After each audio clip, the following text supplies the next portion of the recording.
Por que o impasse das deportações em Minnesota será tão difícil de resolver?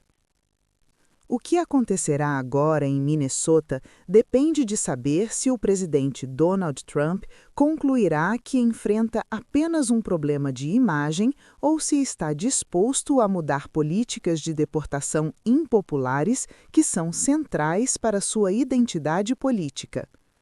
Trump, na quarta-feira, cumpriu parcialmente sua palavra. Ele reduziu um pouco a tensão depois que o tiroteio envolvendo a enfermeira de UTI Alex Pretty, baleada por agentes federais no último fim de semana, empurrou Minneapolis e o país para uma crise perigosa. Mas foi apenas um pouco. As fissuras entre a operação agressiva de deportação do governo federal e um estado e uma cidade democratas fundamentalmente contrários aos seus métodos e ao seu objetivo final não diminuíram. E Trump voltou a lançar uma retórica inflamatória contra líderes locais que estariam atrapalhando seus planos. Qualquer desescalada pode ser passageira a menos que Trump esteja disposto a absorver uma derrota política séria ou que os democratas aceitem ao menos parte das atividades federais de deportação.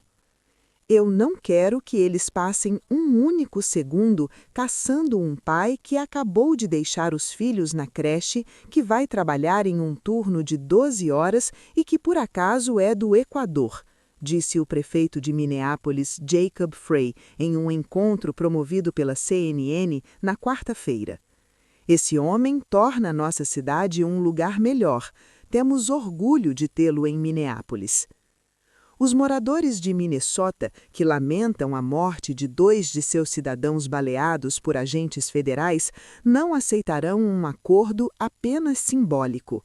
Mas operações de deportação em massa fazem parte da filosofia do movimento MAGA, do apelo de Trump junto à sua base e do desejo do presidente de exercer poder com mão forte. As tensões políticas continuavam intensas na quarta-feira em meio a novos desdobramentos do caso Pretty, menos de 3 semanas após a morte de Renee Good, também baleada. Alguns relatos indicaram que operações federais continuaram, mas de forma mais direcionada do que nas semanas anteriores.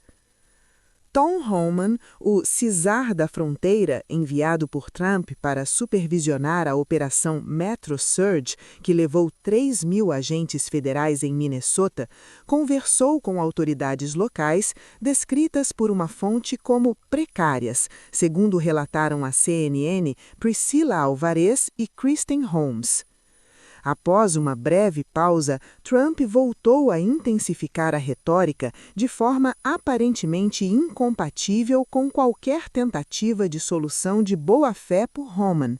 O presidente alertou Frey de que ele estaria brincando com fogo caso a cidade não aplicasse as leis federais de imigração. Frey se recusa a cooperar com agentes federais. O Departamento de Segurança Interna, DHS, informou que os agentes envolvidos no tiroteio que matou Pretty foram colocados em licença administrativa conforme o protocolo. No entanto, não há clareza sobre investigações ou se haverá responsabilização além de uma apuração interna do DHS, algo em que muitos moradores de Minnesota não confiam.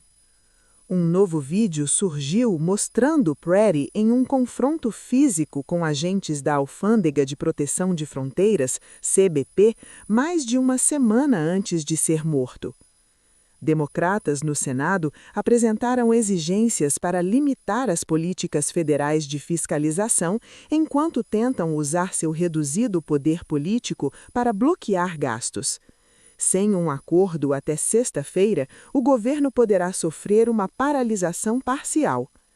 O desconforto republicano com a morte de Pretty e com a impopularidade da linha dura de Trump deixou senadores do GOP em uma posição delicada.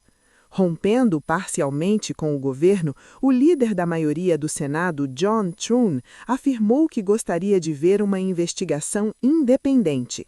Muitos republicanos demonstraram frieza em relação à secretária de Segurança Interna, Kristi Noem, que criticou Preti após sua morte, mas poucos estão dispostos a desafiar abertamente Trump pedindo sua demissão. Democratas prometeram pressionar por impeachment de Noem caso ela não seja afastada. O risco de agravamento das tensões ficou evidente quando um homem lançou uma substância com odor forte, acreditando-se vinagre de maçã, contra a deputada democrata Ilhan Omar na noite de terça-feira. A reação indiferente de Trump enfraqueceu qualquer esperança de que ele adotasse um tom mais conciliatório. A profunda divisão sobre imigração. A indignação nacional pela morte de Preti forçou Trump a retirar do estado o chefe da patrulha de fronteira Greg Bovino, conhecido por seu tom agressivo, e afastar Noem, enviando Homan para assumir o comando. Trump e outros altos funcionários também suavizaram temporariamente a retórica. Mas uma divisão política fundamental está por trás da crise em Minneapolis. Se as táticas usadas para atingir as metas ambiciosas de deportação parecerem suficientemente severas, o governo acredita que isso pode incentivar migrantes a se autodeportarem ou a nem tentarem entrar no país. O governo acusa estados e cidades democratas, como Minnesota e Minneapolis, de recusarem-se a cooperar com operações federais e atrapalhá-las ativamente por meio de discursos políticos que incentivam protestos. Essa é uma pilar do projeto interno de Trump, mesmo sendo impopular fora de sua base. Por isso, a Casa Branca dificilmente recuará. Trump concorreu e ganhou prometendo resolver isso. Não era uma nota de rodapé em sua campanha. Era uma das políticas centrais e definidoras de 2024. Essa promessa foi uma das principais razões pelas quais o povo americano o colocou de volta na Casa Branca. Além disso, muitos republicanos veem este momento como uma oportunidade única para implementar políticas defendidas há décadas. Isso deve ser feito, e se não pode ser feito durante a presidência de Trump, quando será? Disse o governador da Flórida, Ron DeSantis, à Fox News.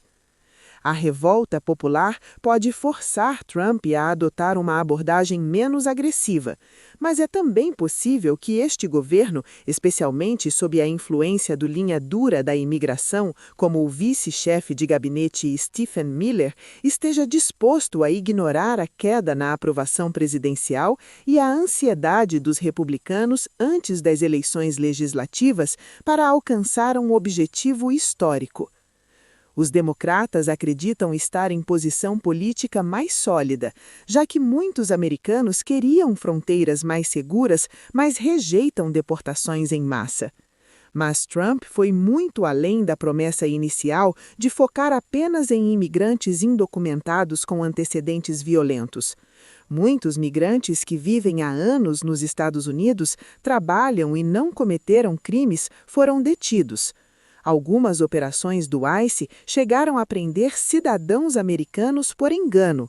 Houve cenas consideradas anti-americanas, com pessoas sendo abordadas por agentes mascarados e obrigadas a mostrar documentos. Legalmente, o que está acontecendo em nossas ruas é inconstitucional, disse Frey. Você não pode arrancar alguém da rua apenas porque parece somali ou matino. Não pode deter cidadãos americanos, separá-los de suas famílias, sem sequer dizer para onde foram levados. Os democratas veem a morte de Preti como consequência direta das decisões políticas do governo. Ele foi morto por 2 agentes da CBP. Eles puxaram o gatilho, disse o deputado James Walkinshaw. Mas, na verdade, ele foi morto pela administração Trump. A dimensão humana também enfraqueceu a posição do governo. Um caso comoveu o país, o do menino Liam Conejo Ramos, de apenas 5 anos, preso com o pai em Minneapolis e enviado para um centro de detenção no Texas. O deputado Joaquim Castro afirmou que a criança está muito deprimida. Uma pequena desescalada não satisfaz o governador Tim Walz, que declarou: "Não me interessa apenas mudança de tom. Precisamos que eles saiam daqui e que haja responsabilização pelo que aconteceu." Trump respondeu atacando Frey nas redes sociais, afirmando que o prefeito estaria brincando com fogo ao se recusar a aplicar as leis federais de imigração. A procuradora-geral Pam Bondi escreveu: "Não vamos tolerar ilegalidade em Minnesota. Nada nos impedirá de continuar prendendo e aplicando a lei." O vice-presidente J.D. Vance questionou: "Os agentes federais deveriam se sentir seguros ao ligar para o 911? Neste momento, não se sentem, porque você disse à polícia para não ajudá-los." Às vezes, uma retórica dura serve para encobrir um recuo político, mas neste caso não parece que o governo esteja prestes a abandonar sua linha dura. A possibilidade de um acordo pode ficar mais clara após a coletiva de imprensa de Tom Homan, prevista para quinta-feira. Entre os possíveis compromissos estaria a promessa de operações mais direcionadas contra imigrantes com antecedentes criminais e o uso da patrulha de fronteira para apoiar o ICE em vez de grandes batidas. Os democratas do Senado exigem muito mais para evitar uma paralisação parcial do governo. O líder da minoria, Chuck Schumer, impôs 3 condições, incluindo restrições a patrulhas móveis de ICE, códigos de conduta semelhantes aos das polícias e o fim do uso de máscaras por agentes, além do uso obrigatório de câmeras corporais. Isso poderia limitar um dos principais pilares da agenda interna de Trump. Mas há um problema conhecido. Como o DHS e o ICE receberam grandes recursos no pacote legislativo de Trump, suas operações podem não ser afetadas no curto prazo. Os republicanos podem simplesmente esperar os democratas cederem, como ocorreu no ano passado. Ainda assim, uma paralisação pode esclarecer a questão central. Trump está disposto a ceder em sua política de deportações ou apenas quer mudar a forma como ela é percebida?